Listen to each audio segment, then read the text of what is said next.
अस्सलामुअलैकुम दोस्तों, आज देखेंगे इस डिजाइन में लाइन को कितना कर्व रखना है, लीव्स का गैप इक्वल कैसे रखना है, टिक्की को राउंड और बैलेंस्ड कैसे बनाना है और फिंगर्स के पैटर्न को ओवरफिल होने से कैसे बचाना है, राइट?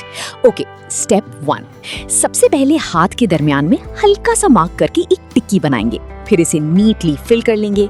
बस यहाँ एक चीज का ख्याल रखना है कि टिक्की बिल्कुल राउंड और बैलेंस्ड रहे, क्योंकि यही हमारे पूरे फ्लोरल पैटर्न का सेंटर बनेगी। स्टेप 2। अब इन सारे मार्क्स को आपस में मिलाते हुए एक सर्कल बना लेंगे। बस आराम से लाइन को कर्व करते जाएंगे और जहां से स्टार्ट किया था वहीं आकर इसे क्लोज कर देंगे। स्टेप 3।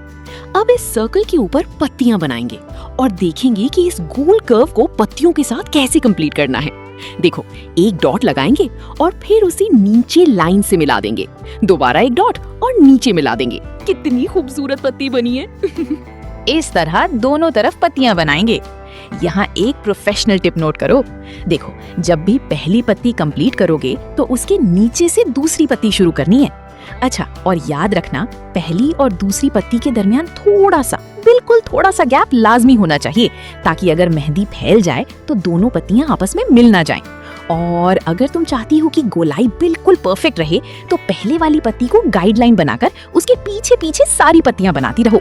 इस तरह शेप बिल्कुल परफेक्ट और नीट बनेगी। देखा, कितना आसान है ना? चलो जल्दी से वीडियो लाइक करो। Attention please. तब तक आप मुझे ये बताएं, क्या आपके लिए 30 डेज इजी ट्यूटोरियल की एक सीरीज शुरू की जाए, जिसमें आप अपनी पसंद के डिजाइन्स शेयर करें और मैं उन डिजाइन्स के ट्यूटोरियल्स आपके लिए बनाऊं? Oh wow, amazing! अगर आप इस आइडिया से अग्री करते हैं तो कमेंट में एक हार्ट जरूर शेयर करें। अगर आपको इस तरह के step by step mehndi tutorials पसंद हैं, तो मेरे चैनल पर जरूर विजिट करें।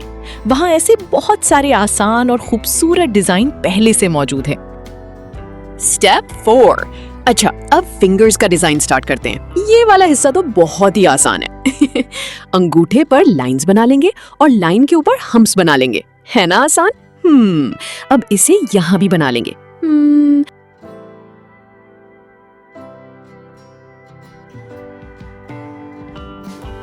इसके ऊपर पत्तियां बनाएंगे। दरमियान में जो खाली जगह है उसमें हल्की सी लाइन लगाएंगे और इस लाइन के दोनों तरफ पत्तियां बनाएंगे। अच्छा, पत्तियां वही सेम टेक्निक से बनाएंगे। ओह वाओ, कितनी प्यारी पत्ती बन गई। अब नाखून के करीब आउटलाइन करेंगे और इसे फिल कर लेंगे। बस इतना सा ही है हमारा फिंगर डिजाइन। बहुत सिंपल और क्लीन सा, और इसी की वजह से पूरा डिजाइन भी नीट लगता है ना? कितना क्यूट सा लग रहा है। स्टेप 5। अच्छा, अब इसी तरह इस उंगली पर भी 3 लाइंस लगा लेंगे और लाइन के ऊपर छोटे छोटे हम्प्स बना लेंगे। इस पैटर्न को ऊपर भी रिपीट करेंगे। ओह क्यूट! बस तीनों लाइंस के बीच थोड़ा सा गैप सेम रखेंगे, इस तरह फिंगर्स ओवरफिल नहीं लगेंगी। अच्छा, अब यहाँ खूबसूरत सी पत्तियां बना लेंगे। वाओ! दरमियान में एक हल्की सी लाइन लगाएंगे और उसके दोनों तरफ पत्तियां बना लेंगे। ओह, ये तो बहुत ही खूबसूरत लग रहा है। कितना प्यारा सा पैटर्न बन रहा है ना? आज का डिजाइन आपको कैसा लगा, मुझे कमेंट में जरूर बताएं। अगर आपको कोई स्टेप बनाना मुश्किल लगे तो मुझे कमेंट में बताएं, मैं आपको गाइड कर दूंगी। अब बाकी फिंगर्स पर भी इसी तरह डिजाइन कंप्लीट कर लेंगे। अच्छा, और अगर आप भी अपनी पसंद का कोई डिजाइन मुझसे बनवाना चाहती हैं तो मुझे जरूर बताएं। हो सकता है अगली वीडियो में आपकी पसंद का डिजाइन ही बना रही हूँ। ओह, तो फिर जल्दी से अपनी पसंद का डिजाइन बता दें। और अगर आपको ऐसे इजी और नीट मेहंदी डिजाइन्स के ट्यूटोरियल्स पसंद हैं तो चैनल को सब्सक्राइब कर लें, ताकि अगली वीडियो आपसे मिस ना हो।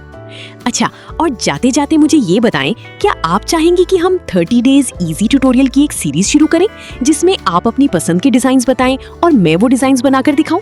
अगर हाँ, तो कमेंट में एक हार्ट छोड़ देना। चलें, फिर मिलते हैं अगली वीडियो में। अल्लाह हाफिज।